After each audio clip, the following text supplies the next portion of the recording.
Morning guys. This is the 5th day of me being on this site out here at the Northern Rivers, New South Wales site, and it's been lovely. Been getting some really good hard work done.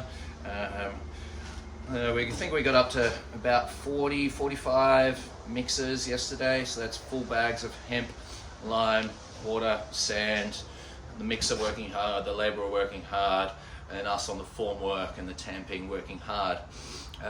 So it's been fantastic.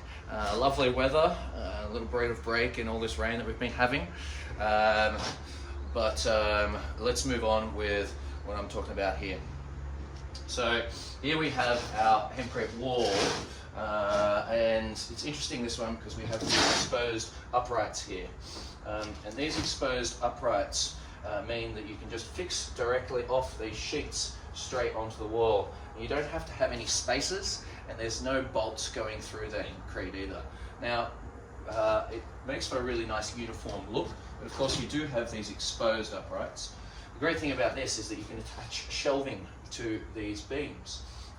And the design here is very rustic, like it's a artisanal build. So that's the look we're going for. Now, it's a lovely spot to have this wall with the shelves on it, because it's right next to the kitchen. So I'm ready to take these sheets off. Are you ready to watch? Let's go.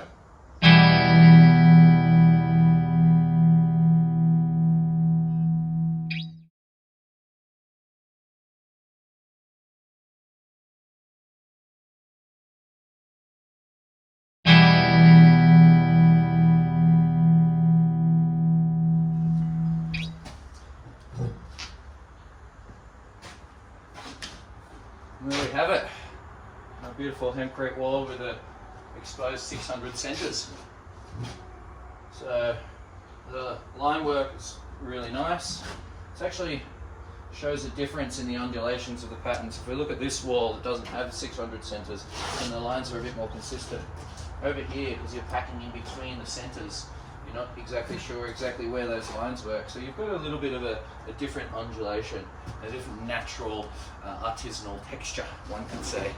Yeah, so very happy with the completed product. You can see that they're all the way up to the top of the ceiling. It's packed in nicely. It's fairly consistent throughout the whole way. There's a little bit of stuff here and there that we might brush off and touch up. But it's tempting to do it now, but what we want to do is we just want to wait until it's dried properly. There's actually some moisture on the insides of the boards. And of course, quite a lot of water went in, 20 litres of water went into this mix. And that 20 litres of water, not all of it, but most of it has to sort of dry out.